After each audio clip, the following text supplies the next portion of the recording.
Voor mij een nieuwe uitdaging, een nieuwe stap, groei voor mij en ik heb er super veel zin in.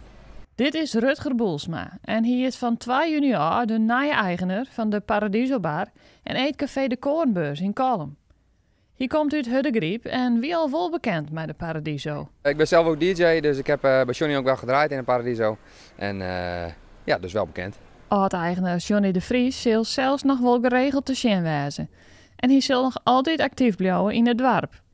Ik blijven alle personeelsleden van Rutger werken. Ik zie er nog geregeld komen en vooral het eerste jaar hier zal ik Rutger bijstaan in organiseren van het helpen van nou ja, dat. In eerste instantie ga ik verder op dezelfde voet, zoals Johnny het heeft gedaan altijd. Johnny heeft het prachtig gedaan natuurlijk.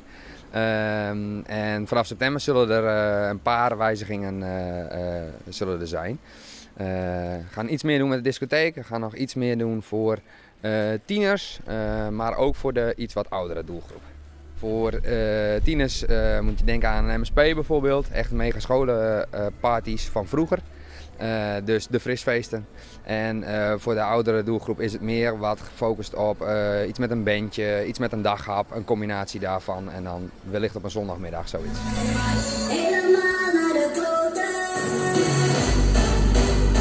Dat er een uitgaansgelegenheid blijft in Kolm is voor Johnny wel wichtig. Je hoeft er net naar Leeuwarden op Grens, maar je kan gewoon in Kolm blijven.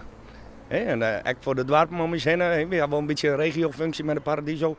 Dan komen weekends toch 400-600 man hierheen. En nou ja, vooral Lietser het warm werd net zo vol meer is om je heen. Die kan gewoon op fiets naar Kolm.